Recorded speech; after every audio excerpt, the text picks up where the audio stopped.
வணக்கம் நண்பா. TNSTC latest செய்திகள் ஏப்ரல் 23 வெளியான தகவல். பழைய பஸ்களின் வயதை பொறுத்து அவை மாற்றப்படுகின்றன.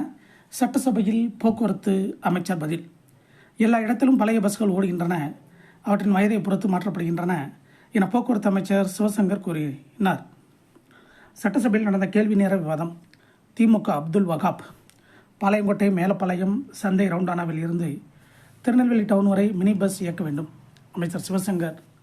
மினி பஸ்கள் இயக்குவது தொடர்பாக கலெக்டர்கள், வட்டார போக்குவரத்து அலுவலர்கள் வாயிலாக அறிவிப்பு வெளியிடப்பட்டுள்ளது. தனியார் மினி பஸ்கள் புதிய வழித்தடங்களில் இயக்க நடவடிக்கை எடுக்கப்படும். தவாக வேல்முருகன். தமிழக வாழ்வுரிமை கட்சி. மினி பஸ்களில் தமிழ்நாடு அரசு போக்குவரத்து கழகம் என்ற பெயர் நீக்கப்பட்டுள்ளது, மீண்டும் இடம்பெறச் செய்ய வேண்டும். அமைச்சர் சிவசங்கர்.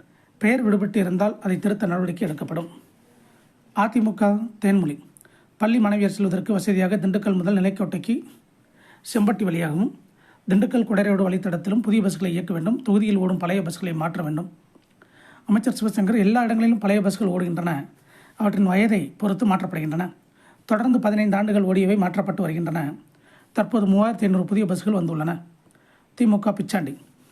மினி பஸ்கள் இயக்கத்தை மே 1ஆம் தேதி முதல்வர் துவக்கி வைக்க இருக்கிறார். தனியாருக்கு அதிக அளவில் பர்மிட் வழங்கப்பட்டு வருகிறது. வீல் பேஸ் எனும் அடிச்சட்டம் கிடைக்கவில்லை. வீல் பேஸ் அளவை மாற்றினால் உதவியாக இருக்கும். இந்த திட்டத்தை தடுக்க சில சூழல் உருவாகிறது. அனைத்து கிராம மக்களும் பயன்பெறும் வகையில் நடவடிக்கை எடுக்க வேண்டும். அமைச்சர் சிவசங்கர் முக்கியமான ஆலோசனையை கூறியுள்ளார். வீல் பேஸ் அதிகரித்தால் பெரிய பஸ்களுக்கு பிரச்சனை வரும். மினி பஸ் இயக்க அறிவிப்பு வெளியிட்ட போது பல்வேறு கருத்துக்கள் இருந்தன. நிர்வாக சிக்கல் வராமல் இருக்க நடவடிக்கை எடுக்கப்பட்டது. எனவே கூடுதல் மினி பஸ்களை அரசு மருத்துவமனைகள், கல்லூரிகள் உள்ளிட்ட இடங்களில் இருந்து இயக்க நடவடிக்கை எடுக்கப்படும். இதுவரை 1500 மினி பஸ்கள் இயக்க அனுமதி வழங்கப்பட்டுள்ளது. இவ்வாறு விவாதம் நடந்தது. இதை போன்ற போக்குவரத்து துறை அப்டேட்டுகளை உடனுக்குடன் தெரிந்து கொள்ள நம்ம சேனல் சப்ஸ்கிரைப் பண்ணுங்கள், ஷேர் பண்ணுங்கள், லைக் பண்ணுங்கள். நன்றி, வணக்கம்.